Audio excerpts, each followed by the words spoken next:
సిరిపుల పవన్ కళ్యాణ్ లాగే చిన్నోడు అప్పుడు కొత్తోడు వచ్చాడు, వాడి పేరు తీర్మానం మల్లన్న. వాడి మీద అనేక రౌడీ కేసులు ఉన్నాయి. నేను బీసీని అని ఆర్ కృష్ణ అయితే బీసీలందరినీ 80 కోట్లు ఖర్చు పెట్టి నిన్న మీటింగ్ పెట్టి మన బడుగు బలహీన వర్గాలను మోసం చేస్తున్నాడు. ఆర్ కృష్ణ ఏమంటే మేము మిచ్చగలవా అన్నాడు. చంద్రబాబుతో మెచ్చం అడిగాడు, కేసీఆర్ ని మెచ్చం అడిగాడు, వైసీపీని మెచ్చం అడిగాడు, ఇప్పుడు బీజేపీని మెచ్చం అడిగి బీసీని తాకట్టు పెట్టేశారు.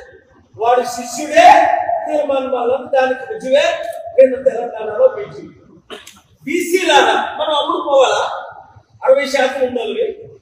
నేను ఉన్నాను కదా, ఎవ్వరికీ అమ్ముడుకోని చిరంజీవి లాగా అమ్ముడుకోలేదు కాంగ్రెస్ కి, పవన్ కళ్యాణ్ లాగా తెలుగుదేశం బీజేపీకి అమ్ముడుకోలేదు. ఎంత పెద్ద పదవులు ఇస్తానన్నా సరైన అవ్వలేదు. విజయసాయి రెడ్డి అప్పుడు పోయాడు.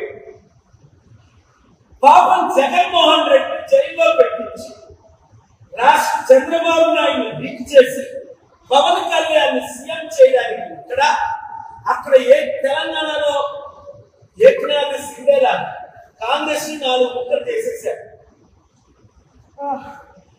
రేవంత్ రెడ్డి ముక్క,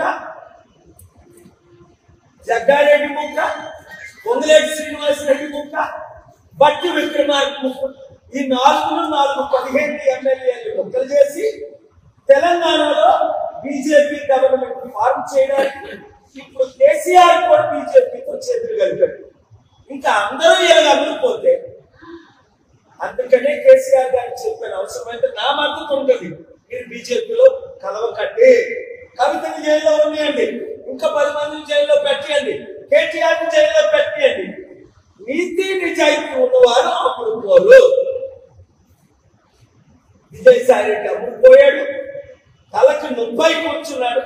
జగన్ తమ్ముడు దేవుడు నీతో ఉండగా, నేను నీతో ఉండగా నీ తల మీద వెంట్రుక మొక్క తీసినోడు లేడు.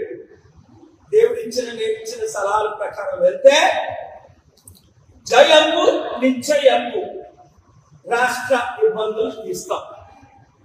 ఇక్కడున్న బీజేపీ తొత్తులు అందరినీ చిత్తుగా రాబోయే గ్రామ పంచాయతీ ఎలక్షన్ లో 2 తెలుగు రాష్ట్రాల్లో ఓడిస్తాం. ప్రజాశాంతి పార్టీనే మీరు పూర్తిగా నమ్మొచ్చు. ఈ ప్యాకేజ్ నమ్మ అవసరం లేదని బీసీ నాయకులకి, ఎస్సీ ఎస్టీ నాయకులు మరొకసారి నేను పిలుపునిస్తున్నాను. ఎందుకంటే ముస్లిం క్రిస్టియన్స్ మనతో ఎలాగొంది. Thank you very much. God bless you.